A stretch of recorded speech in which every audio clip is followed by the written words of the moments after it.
What's up, my friends? Welcome to the first episode of the Devy Dose C2C College Football and NFL Draft Podcast. I'm your host, Eric at EK Baller. Follow me on Twitter, follow me on YouTube, and thanks for showing up.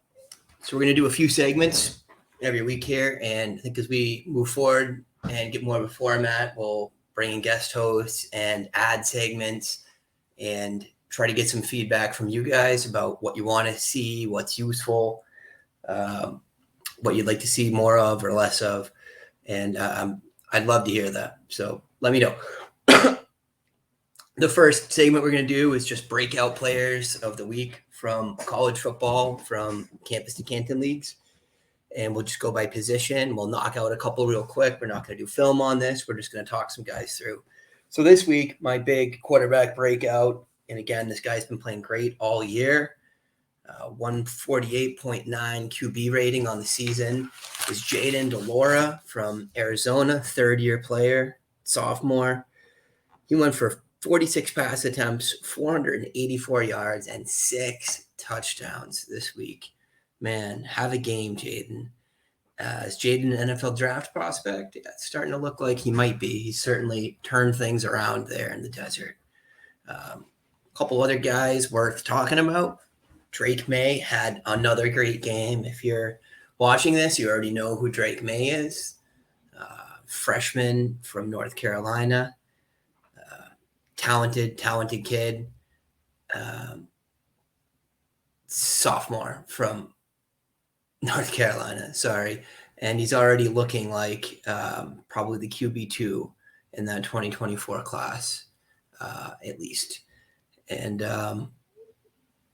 36 pass attempts, 363 yards, and 3 touchdown passes, 184 rating. Have a game, Drake. This kid is talented, moves around in the pocket, accurate, quick release. There's a lot to love. There's a couple other guys that are less on the Devy end that I thought were worth mentioning. Holton Allers of ECU hasn't been great this year, but we're hitting conference play now. He went off 465 and 6. Man, that is some production. Might be out there on the wire. And then John Paddock from Ball State, 40 pass attempts, 403 yards, 3 touchdowns, 2 interceptions. That's a guy that might be out there if you need some production. So worth throwing the name out. Running back Sean Tucker, as usual, had a phenomenal game. The 2023 draft prospect went for 232 yards and 3 touchdowns. 5'10", 205. Tucker might be as high as the RB2 in the class or as low as RB5, depending on who you talk to. All I know is that kid's going to ball out in the NFL, and I want to get him wherever I can. The other guy that I got that's definitely a Devy draft prospect this week is Mion Williams from Ohio State. And you might have him rostered from last year if you're lucky. It's unlikely he's on any kind of waiver because someone picked him up last year. But this kid went for 5 touchdowns this week, 189 yards. Part of that might be Treveon being a little banged up. But Williams is playing himself into the draft. He's playing himself into day 2, in my opinion. And like a lot of people will agree with me. 5'9", 225, adequate speed, and just impossible to bring down. I love watching the kid play. The other guy I want to throw out there is Marquez Cooper from Kent. And he has not been phenomenal for you this year so far in non-con play. But this week, 40 carries for over 200 yards and 2 touchdowns. That is some production. G5 guy, little undersized, probably a UDFA if he makes the league at all. But, man, it feels nice to have that in your lineups. Wide receiver, there's a couple of guys that are familiar names that went off that haven't been super productive this season. Dante Cephas from Kent, 13, 246 and 1. CJ Johnson from ECU, 7 for 194 and 4 touchdowns. Love to see these guys producing. They're probably on your bench because of the way the season's gone, but it's time to get them back in the lineups. And a couple of new names here, wide receiver 2, at least new to me. You might or might not know about them already. But Jalen Lane from Middle Tennessee, 10 catches, 179 yards. Monterey Baldwin for Baylor, 7 catches, 174 yards, and 2 touchdowns. And that kid is fast. Dorian Singer from Arizona. Maybe the wide receiver 3 there, maybe the wide receiver 2. But if they're slinging the ball like that, he can have some value. And he's a sophomore. Cowling's likely to move on next year. So it'll probably be Tet and Singer in the wide receiver room, leading it there. Singer for 163 yards and a touchdown this week. That's what I had for breakout games. Certainly were some people that were more productive than some of those guys, but those are the ones that I thought were worth talking about. Some of them play right into the waiver ads. I also got a couple of other names for you. Some of them I've been adding for a few weeks. Some of them are kind of new to my waiver list. The first guy I want to talk about is certainly not new to me, but he might or might not be new to your waiver list. And I want to throw some stats at you here. So give me a second, pull these up. But the player I am talking about is Dominic Lovett of Missouri. And Lovett has been good all season, but I found that at least as of last week when I started adding, he was still out there on a lot of my leagues. And Lovett is leading his class or nearly leading his class in a dozen metrics that I care about right now. I'm trying to pull him up. I know he's at 3. It's 30% market share of receptions, more like 45% receiving yards market share, and that is impressive. And I think it was 3. There we go. I finally got my other sheet open here. And it's taking its sweet time. And yeah, 3.15 receiving yards per team pass attempt. That is phenomenal. That is an NFL number. That is an early draft pick number. Dominic Lovett. If he's still out there, go get him. A couple other guys worth talking about. Max Dugan has had himself a game. Seems to have retaken the QB1 spot there at TCU, and Sonny Dykes has that offense moving the ball. He should not be on your waivers. My next guy, we're going to do a little bit of film on too.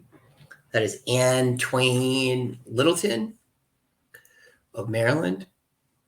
Antwain the Train.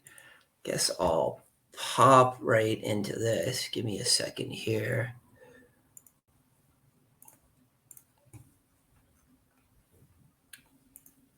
And Antwain is a 265-pound.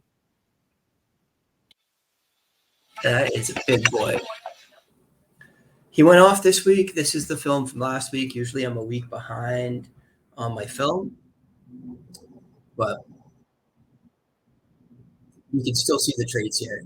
Man, it does not look like a 265-pound man when he's juking. His last recorded 40 time that's been made public was 4.7, which doesn't get it done as a halfback in the NFL, but he's got time. Cut down a little bit, do some speed work, get that number down to 4.6, 4.65. And this man can do some damage in the league. Either way, he's doing some damage in college football right now. He's had a touchdown in 6 straight games. You can see a kid can ball. Antwain Littleton. Man, he is fun to watch. A couple other guys you might want to check for your shallower leagues that might be out there. I found Harrison Whaley on waivers in one league. Toa Taoa on waivers on another league. Those guys should be owned. The other guys I wanted to hit on for my film session this week, this will be one of the core segments. I'll go over some film. All this film's on my YouTube channel. I will put the link with this. Wherever you found this, you're finding it on YouTube, you're getting it from me on Twitter. And JJ McCarthy, 2024 draft prospect. I think he's in contention for top 4 QB in that class. There's a lot to like about this kid's game. He's got a quick release, accurate, has nice touch, short and intermediate passes. One of the things I really like about him, pocket presence and his pocket awareness. Don't get too much pressure on him. You can see him step up in the pocket, nice there. And it really moves around well. There you go. Again, just stepping up in the pocket, nice and easy, not rolling out when he doesn't need to.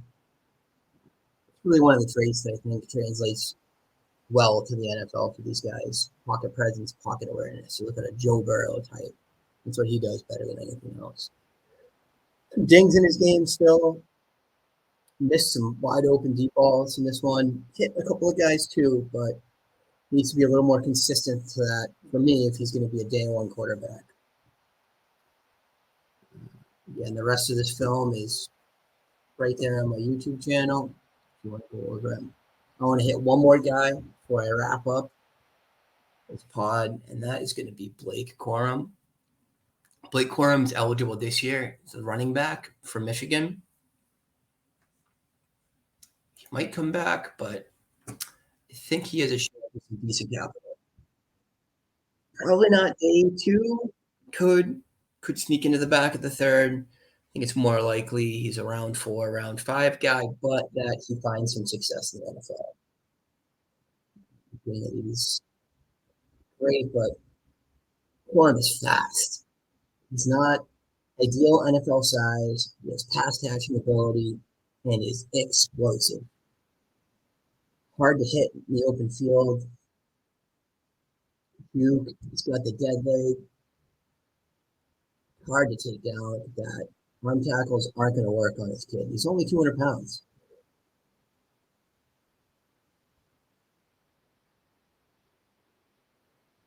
Yeah, work through the hole, bouncing off tackles, contact balance. There's a real lot to like about this kid's game.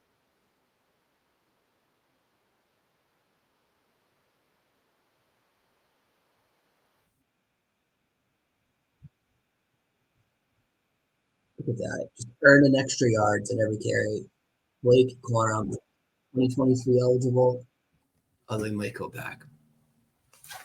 All right, guys, that's it for me for this one. Keeping it tight here.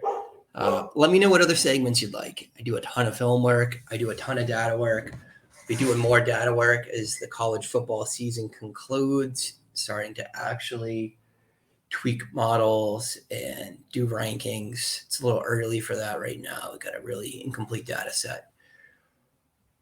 But I want this to be helpful to you guys. I want to know what you want to see. What can I add? What value can I add? We're going to get some guests on. We're going to get some hosts. So you're not just listening to me talk at a screen, because that is not fun for me. Probably pretty damn boring for you guys to listen to, but we hope to give you some useful content here. So let me know. Again, follow me on Twitter at EKBaller. Follow the YouTube, like and subscribe. That is super important. And let me know what you'd like to see. I want this to be collaborative. So let me know how I can be helpful to you guys, and enjoy the rest of your football.